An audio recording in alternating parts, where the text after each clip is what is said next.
Allahumma sholli ala Muhammad. Takbir. Alhamdulillah.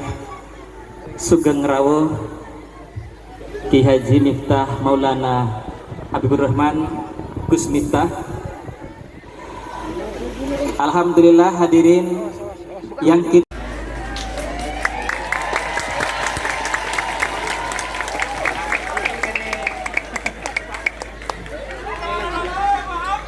Allah sallallahu alaihi wasallam yaqul, ya qaumi, wahai kaumku. Saya berharap dan berdoa mudah-mudahan semua yang hadir malam hari ini diakui sebagai umatnya Kanjeng Nabi. Saya yakin Anda datang ke sini juga dengan perjuangan yang lumayan.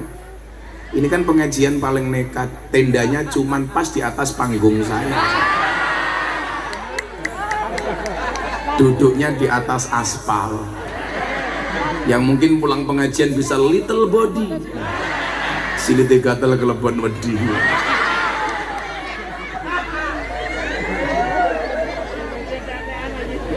Maka sebelum dilanjutkan kalimat ya qaumi itu Bapak Ibu, saya itu baca hadis, yang hadis ini mutawatir dan semua sahabat senang dengan hadis ini. Asbabul wurudnya itu asik. Kalau turunnya ayat Al-Quran disebut asbabun nuzul, turunnya sebuah hadis disebut asbabul wurud. Rasulullah sedang berkhutbah. Yang namanya khutbah itu satu arah. Yang satu ngomong, yang satu diam. Itu namanya pengajian. Kalau satu ngomong, satunya ngomong, namanya omong-omongan.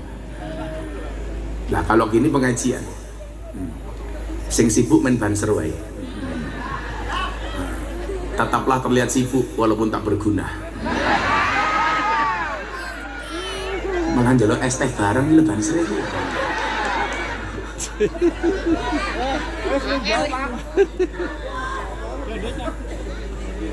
Kula wirawiri lah ya nutupi kameraku toh, cocok.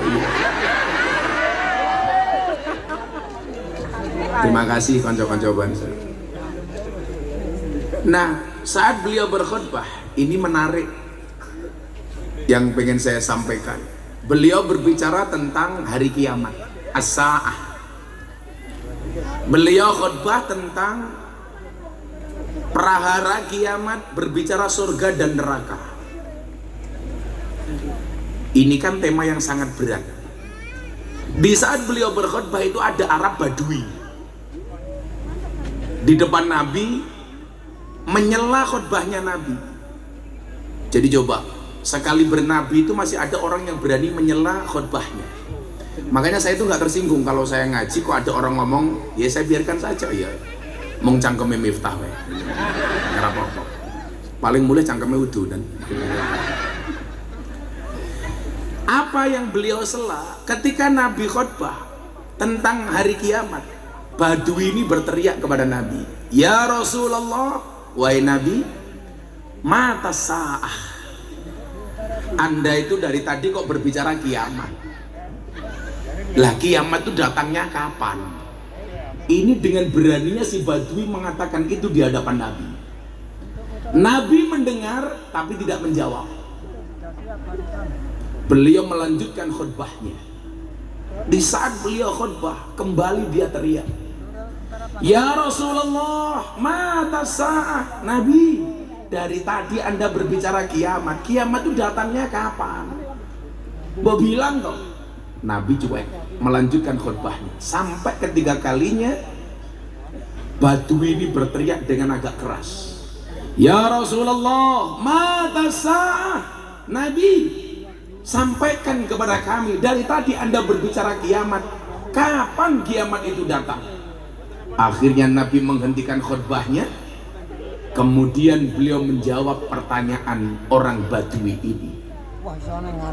Apa kata Nabi? Kamu Badui, ma'adatalah.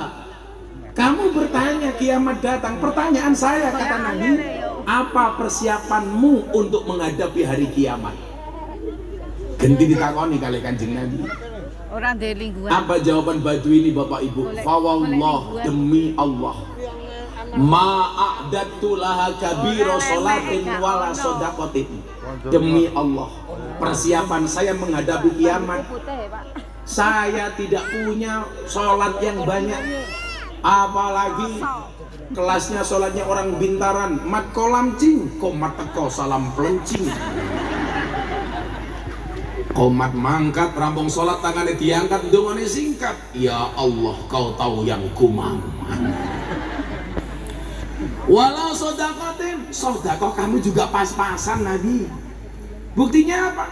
Kami bikin perayaan maulid Nabi saja, nggak bisa masang panggung. Sodakoh kami pas-pasan, bahkan gelar kelosongan buatan kuat Nabi. Apa meneh kok senek?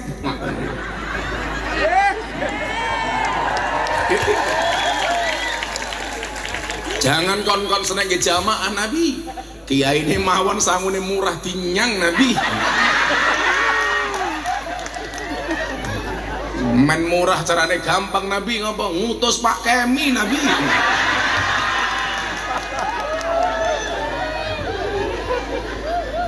Alasannya jape mete Nabi. Jadi ma'adatulah kabiro sholatin wala sodakotin. Sholat kami biasa-biasa mawon, sodakoh kami juga biasa-biasa saja Nabi. Wong kami orang bintaran tuh kadang-kadang aneh Nabi. Di mana anehnya?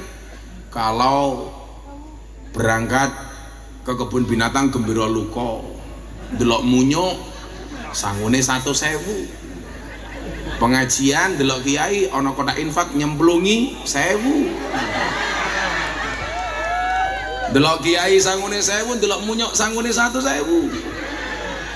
Berarti lu larang kiai napa munyo? Jenengan lu ngajeni kiai napa munyo? Ma'adatullah kabiro sholatin wala sodakotin. Sodakoh kami pas-pasan Nabi.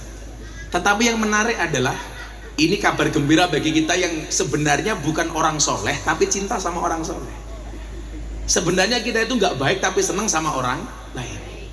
Sebenarnya bukan orang alim tapi senang sama orang alim. Apa kata si Badui ini? Walakinni uhibbuka ya Rasulullah.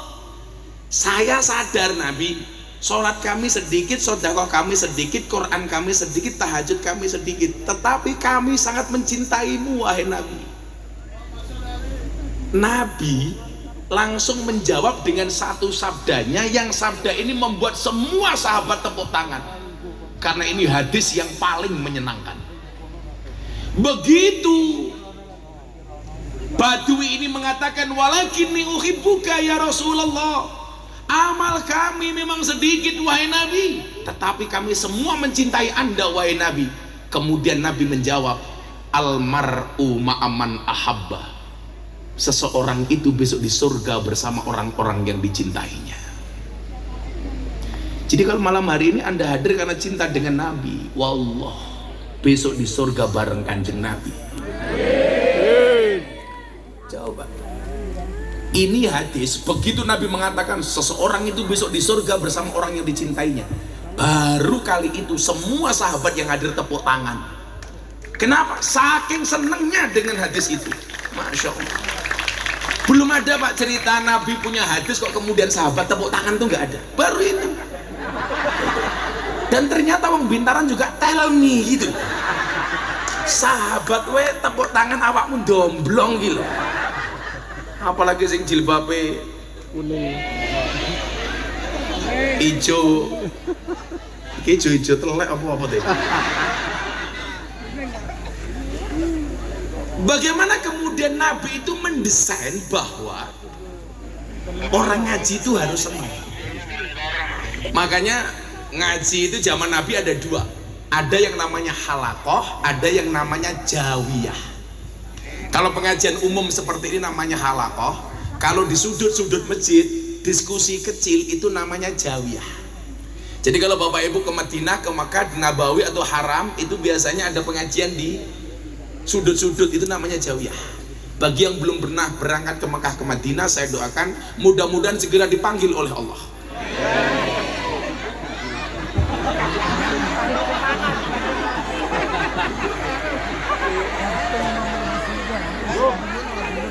Lah ya kesusu. Segera dipanggil oleh Allah ziarah Makkah Madinah. Syaratnya satu, seneng. Maka kemudian Imam Syafi'i radhiyallahu anhu beliau mengatakan apa? Uhibbus solihina walastu minhum la'anli an ana syafa'ah. Karena saya berdoa mendapatkan pertolongan dari orang soleh. Itu nyata, Pak. Saya kasih contoh betapa kita mencintai Nabi, kok dapat syafaat dari Nabi itu pastilah. Anda kan tahu, saya itu dinobatkan oleh Muri sebagai selebritis yang paling banyak wajahnya dilukis di bokong truk. Ini besok tanggal 28 Oktober saya ada pemecahan rekor Muri di Kudus bersama 13.000 sopir truk seluruh Indonesia. Wajah saya paling banyak dilukis di bokong truk, dan yang paling menyedihkan adalah bokong mobil sedot WC. Begitu seksinya wajah saya. Ini mohon maaf, kok kamu mencintai orang soleh, apalagi mencintai Nabi? Ada kasus di Kalimantan Selatan. Orang tua punya anak menikah 3 bulan hamil. Tiap tidur anak perempuannya ngelindur nyebut nama Gus Miftah, karena setiap mau tidur nonton YouTube-nya Gus Miftah. Untungnya orang Kalimantan Selatan orang pedalaman. Jajalak sing meteng wong Bintaran, mesti sing dicurigain aku. Kok ngelindur Gus Miftah, jangan-jangan sing ngetengi Gus Miftah. Ini orang Kalimantan Selatan. Anaknya ini matur begini, Pak, bisa nggak ke Jogja? Ngapain nak? Minta ucapan dari Gus Miftah atas kehamilan saya. Tiap hari anaknya nangis. Bapaknya akhirnya memaksakan berangkat ke Jogja dengan bermodal uang 500.000 rupiah. Sampai Banjarmasin uangnya habis. Kalau balik pasti dimuring-muring sama anaknya. Berangkat gak punya uang. Akhirnya dia andilau antara dilema dan galau. Dia duduk di pinggir pelabuhan, ada truk datang. Bokongnya ada gambar Gus Miftah. Disamperin, Mas, jenengan mau kemana? Saya mau pulang ke Magelang. Saya nganter sayur ke Banjarmasin, ini pulang ke Magelang. Kok truknya digambari Gus Miftah? Saya muhibinnya Gus Miftah dari Magelang. Lah bapak kemana? Saya mau ke Jogja tapi nggak punya uang. Uang saya habis. Ke Jogja kemana? Mau sowan ke tempatnya Gus Miftah. Bapak nggak punya uang? Iya, kelihatan Pak, wajahnya kayak kotak infak. Ngimpun Pak, kita sama-sama zamannya Gus Miftah. Kita sekarang ke Jogja. Bapak naik truk, saya tak antar sampai pondoknya Gus Miftah. Coba Anda bayangkan, bokong truk yang gambarnya Miftah saja bisa kasih syafaat. Orang nggak punya uang akhirnya bisa sama-sama berangkat ke Jogja gara-gara sama-sama muhibbin. Coba Anda bayangkan di dalam hatimu mencintai Nabi. Bokong truk saja bisa ngasih pertolongan.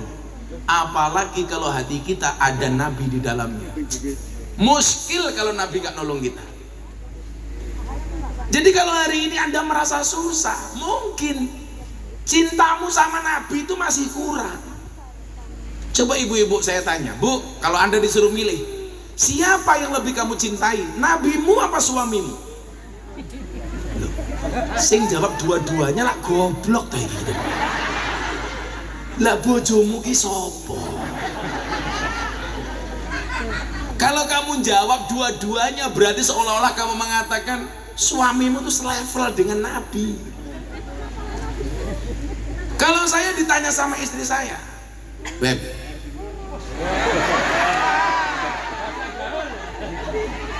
kan aku romantis. Saya jawab, iya saya. Bukan sayang sih, syaitanir rajim. Abah lebih mencintai siapa? Nabimu apa istrimu? Saya jawab, hakul yakin, nabiku. 100%. Kenapa Bah? Jelas Nabi itu menyenangkan, istri kadang-kadang menjengkelkan. Betul Pak? Kanjeng Nabi ki nyelamet ke, bojo kadang-kadang jelomprong ke. Kanjeng Nabi kuwi sumeh, bojo akeh merengute. Nabi itu gak pernah merepotkan, istri seringnya merepotkan. Nabi gak bisa diganti, istri macam-macam bisa ditukar tombol. Repot amat. Saya bilang Nabi dong. Kenapa? Makanya dalam kitab Simtud Duror itu disebutkan kalimat yang sangat indah. Apa coba? Khairul bariyah nadroh ilayya. Nabi niku nyuwun sewu, sebaik-baiknya manusia. Maka dalam kitab Al-Barjanji disebutkan wa kana Rasulullah sallallahu alaihi wasallam ahsanan nasi khalqan wa khuluqan. Tampilan fisik dan akhlak yang paling menyenangkan dari awal zaman sampai akhir zaman Nabi. Contoh soal fisik, ibu bapak, 124.000 Nabi, hadis riwayat Ahmad dan Baihaqi, 3.000 Rasul, 25 yang wajib diketahui, 5 yang mendapatkan ulul azmi. Siapakah Nabi yang paling tampan? Semuanya jawab Yusuf. Padahal ketampanan Nabi Yusuf itu hanya 25% dibandingkan ketampanan Nabi. Kenapa dikatakan Nabi yang paling tampan Nabi Yusuf?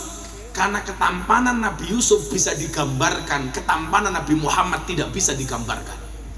Ketampanan Nabi Yusuf bisa dilukiskan, ketampanan Nabi Muhammad tidak bisa dilukiskan. Itu Nabi Muhammad, saking ganteng itu. Maka dikatakan ahsanan nasi khalqan. Gak main bu, kok saiki podo karo bojomu, ki rupane bojomu kaya ngopo? Ki kudu tak cuci otak lho rupane. Gak ada apa-apanya. Dikatakan apa? Khairul bariyah nadra ilayya. Wahai sebaik-baik manusia, berikanlah nadroh perhatian kepada kami. Ilayya. Mbak-mbak didelok wong ganteng, dredeg, gogrok atine. Mas-mas ketemu rondo ayu, entek atine gitu. Apa meneh yen awake dhewe disawang karo Kanjeng Nabi. Iku ayan HP-ne krose mutah-mutu.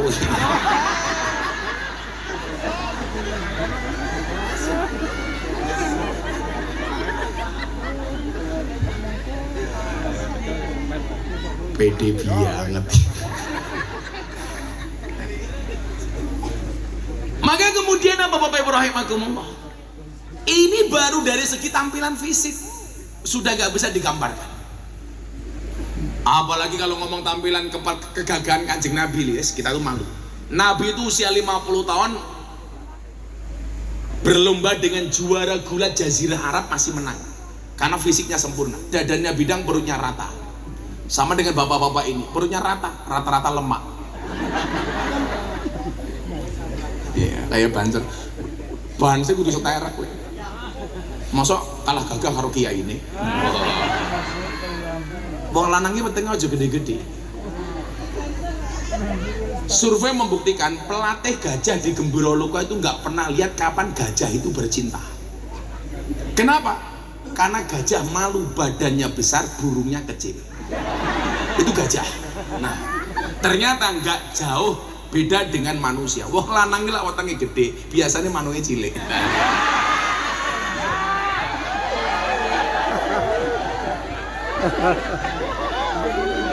Orang percaya, ayo disepil, ayo.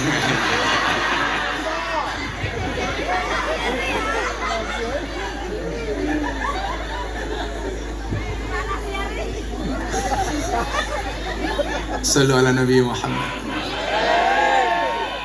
Ini baru tampilan fisik, kita udah gak bisa ngimbangi Kanjeng Nabi.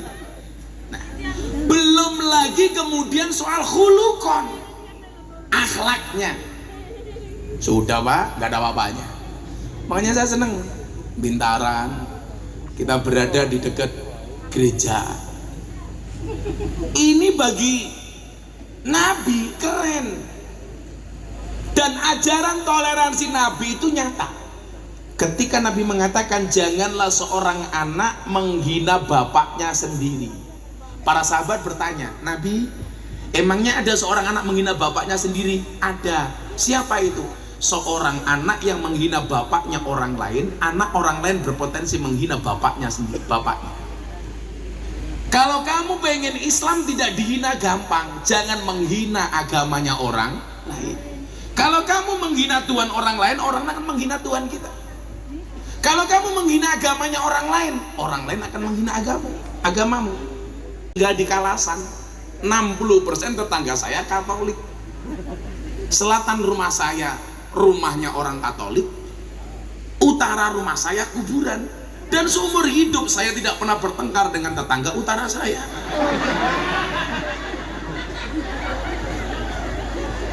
Kuburan Kata gajuli kok dijini lah ya ora.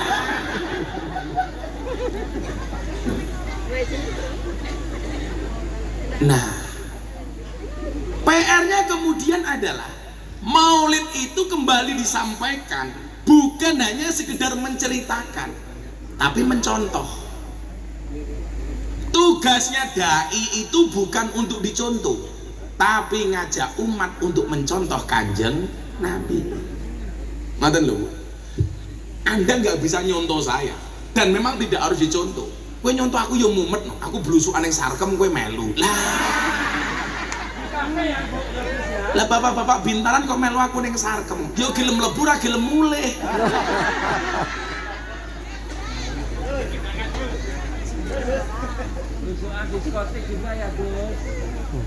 Jadi tugasnya kiai itu ngajak umat untuk mencontoh Kanjeng Nabi. Kenapa harus mencontoh? Kenapa harus diajak? Liman kana yarjullah wal yaumal akhir. Ar-roja, semua orang itu masih punya harapan gitu. Mila kan yang Bintaran ono preman, ono gali, ono gento. Itu masih yarjullah wal yaumal akhir. Ar-roja itu masih ada. Sak boso-bosoke preman Bintaran umpamane, dia masih punya kesempatan untuk baik.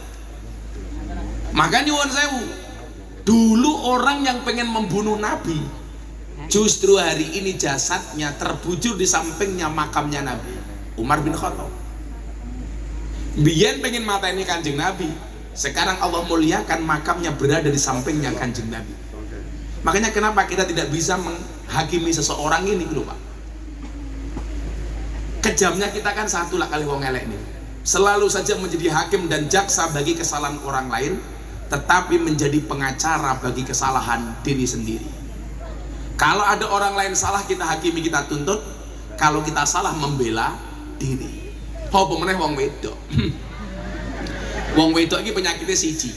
Kalau disakiti nggak pernah lupa, kalau menyakiti nggak pernah ingat. Itulah perempuan. Biasanya jilbabnya coklat. Biasanya.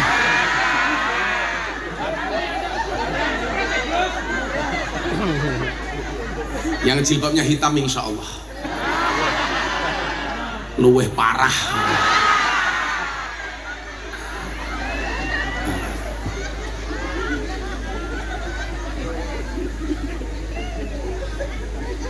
Saya ngomong selamat jangan merondo mesti.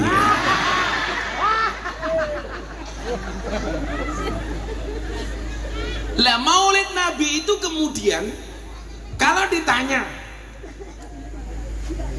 tujuannya apa Gus?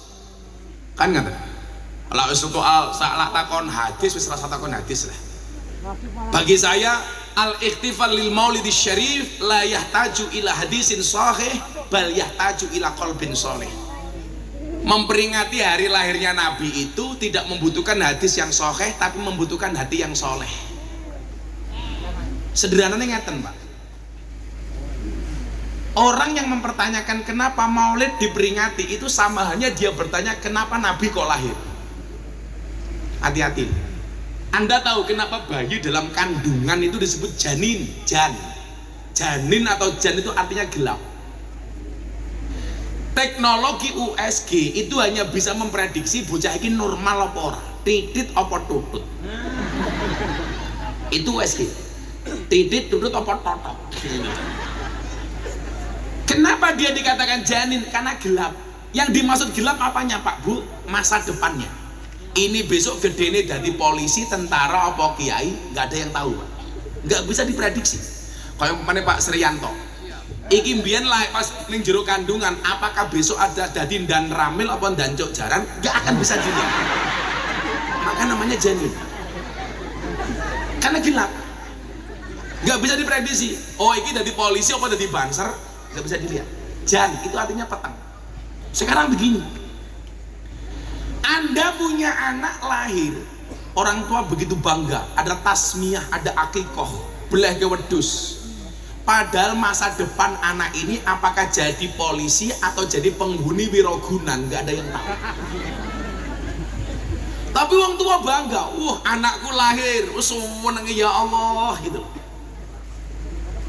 Ini anak masa depan nggak jelas. Nabi dari lahir itu sudah dipal bahwa dia akan menjadi nabi. Maka ketika ibunya mengandung, Siti Aminah mengandung, perutnya sudah munawaroh bercahaya. Siti Aminah niku meteng Kanjeng Nabi, Bu, wetenge wis murup bercahaya. Beda kali ibu-ibu bintaran, pede peteng dedet. Wis pengen anaknya putih mangkan ning Sentul, golek banyu klopo diombe, ibu meteng ndelah klopone ketuan, kreminan silite gatel.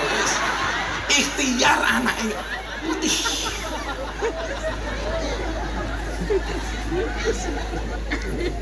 Ala Nabi tak kandani, ibunya hamil, perutnya sudah munawar. Begitu Nabi lahir, sinarnya tembus sampai langit. Ini menunjukkan apa? Tanda-tanda kenabian seorang Muhammad. Makanya kenapa kemudian disebutkan oleh Imam Abil Hasan Asadili, Muhammadun basyarun lakal basyar. Nabi Muhammad itu manusia tapi ra kaya menungso. Artinya apa? Jadi ngeten, Al-Quran kan ada ayat dunia begini. Iki kok usine jeblok banget, iki mesti liyane apa ora ta? Kere. Semakin suwe kok semakin ambles, aku hilang.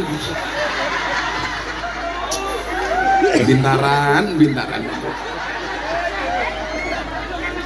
Kursi DPR wapi kok. Kursine kayak jeblok. Masa apa ya lucu, masa pengajian ganti kursi lah ya.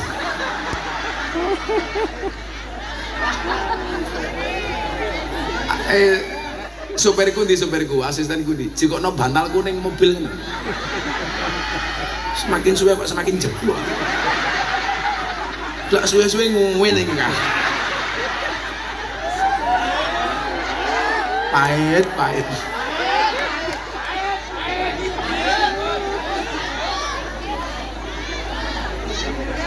Wis esuk ning akhirat dihisab karo malaikat lho kowe. Panitia bintaran, piye kursine Gus Miftah jeplok.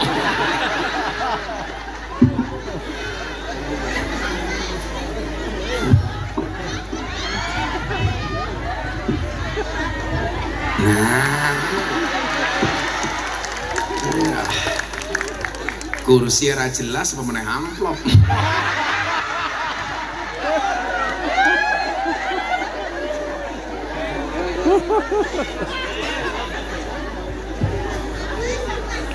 Rakalap.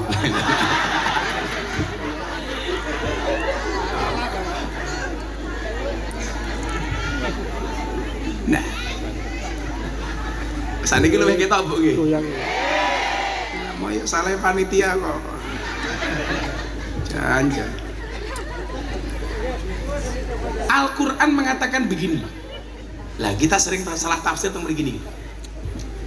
Ana basyarum mithlukum. Kata Nabi, aku manusia seperti kalian. Lah kita itu kuanen. Kuanennya di mana? Menganggap Nabi Muhammad itu manusia biasa. Itu bahasa tawaduknya Nabi, jangan kita sampaikan itu, salah. Sesuatu yang Nabi sampaikan itu berbeda dengan kita yang menyampaikan. Kalau Nabi mengatakan saya manusia biasa seperti kalian, itu tawaduknya Nabi. Kita sebagai umat jangan nganggap Nabi itu manusia biasa, nggak boleh. Itu suul adab itu. Makanya kemudian dalam surat An-Nur ayat 63 Allah mengatakan apa? La taj'alu du'a ar-rasuli bainakum ka du'a ba'dikum ba'du. Yo beda. Saya sama Pak Kemi, orang tua saya manggil Pak Kemi. Ono Pak Kapolsek, yang terhormat Bapak Kapolsek. Ada takdiman wa takriman wa mahabbatan. Jadi nggak ada kok Nabi sakitnya parah itu, nggak ada. Nabi kok stroke, orang mungkin. Kok kaya wong bintaran, orang.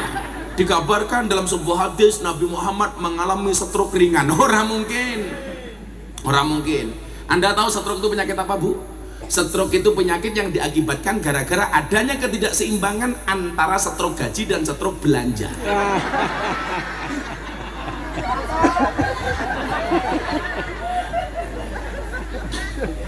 Nabi Muhammad jantung koroner, ora mungkin. Nabi Muhammad darah tinggi, enggak mungkin. Makanya Nabi Muhammad sampai usia 63 tahun masih berani makan daging kambing nih. Dia nggak punya darah tinggi. Lah kalau bapak-bapak bintaran kalau makan daging kambing biasanya darah tinggi, makan sate kon bayar, darah tinggi, emosi. Lah gratis ya ora. Ternyata Pak, daging kambing itu efeknya cuma satu, efek depan, nggak ada efek samping. Penyakitnya cuma satu, mah. Begitu makan daging kambing selesai langsung mamah. Nah.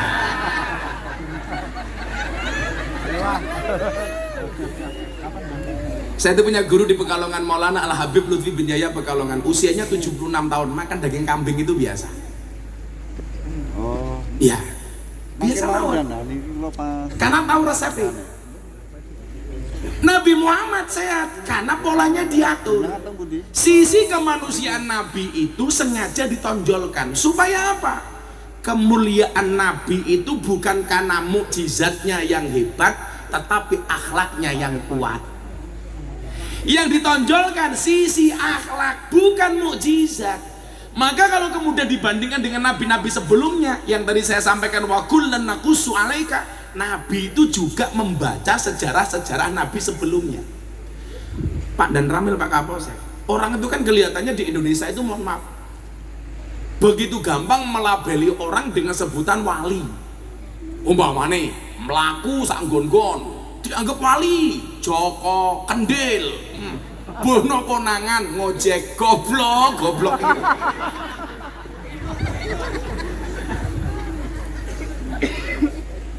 Mindset kita itu salah. Seolah-olah kalau wali itu mereka yang bisa terbang. Wali wi seolah-olah yang bisa berjalan di atas air. Bahwa Allah memberikan karomah seperti itu, iya, tapi itu bukan mutlak ciri wali. Umpama ning jero wong sing iso ngambang ning banyu kuwi wali, kuwi kudune iwak nila kuwi wali. Bebek kuwi wali. Salah. Lo mlaku Joko Kendil iki wali.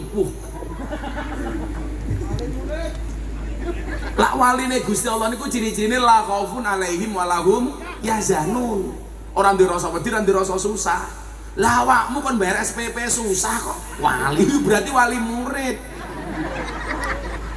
Omahe diparani panitia Maulid Nabi nggawa proposal, mumet ndase kok ngono kok wali.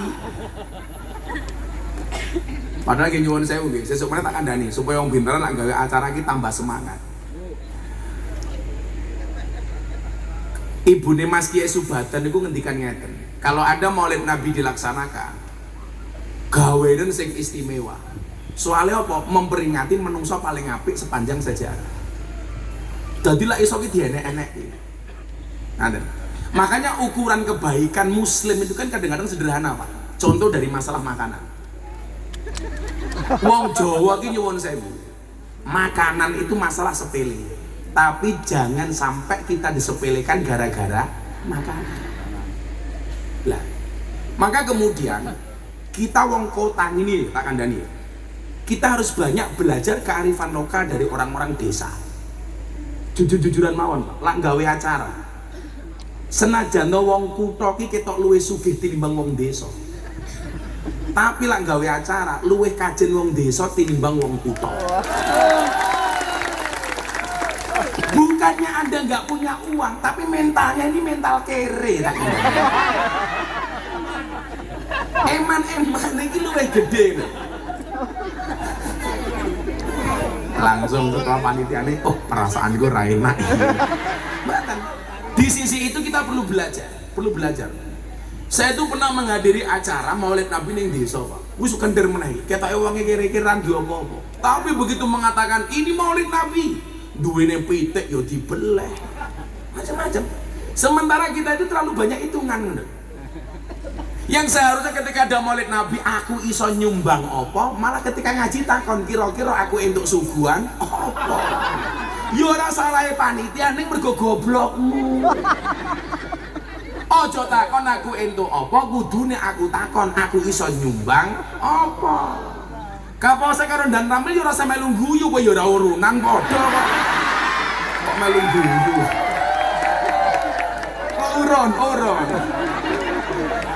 Urun titik protes berarti ra ikhlas.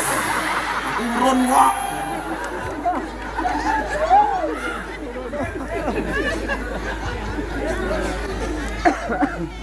Tadi kula kandhani Pak, apa bedane wong biyen karo wong sakniki? Bedane lak siji to.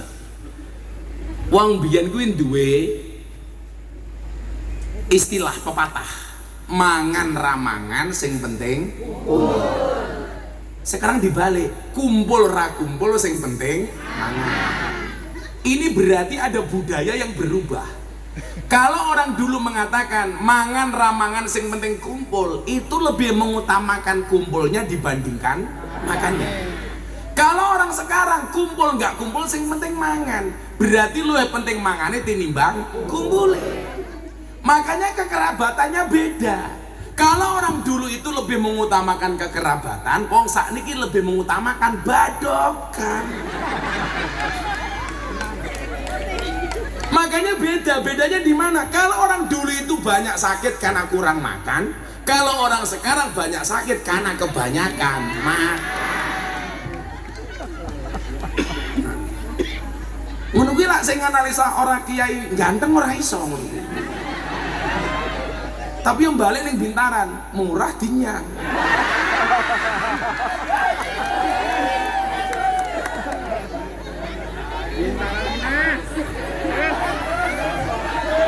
Dan Ramil langsung bisik-bisik karo Kapolsek. Ketoke salah ngundang kiai.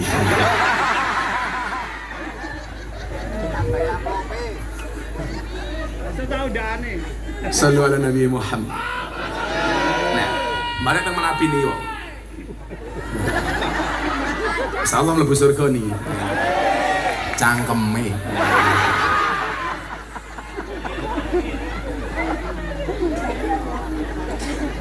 Ketika dikatakan Muhammadun basarun lakal basar, supaya kita bisa melihat Nabi Muhammad itu terhormat bukan karena tinggi dan besarnya mukjizat, tetapi karena bagusnya akhlak. Itu yang perlu kita ingat. Lah didelok saka mukjizat bandingan dengan Nabi Musa. Nabi Musa segoro digebuk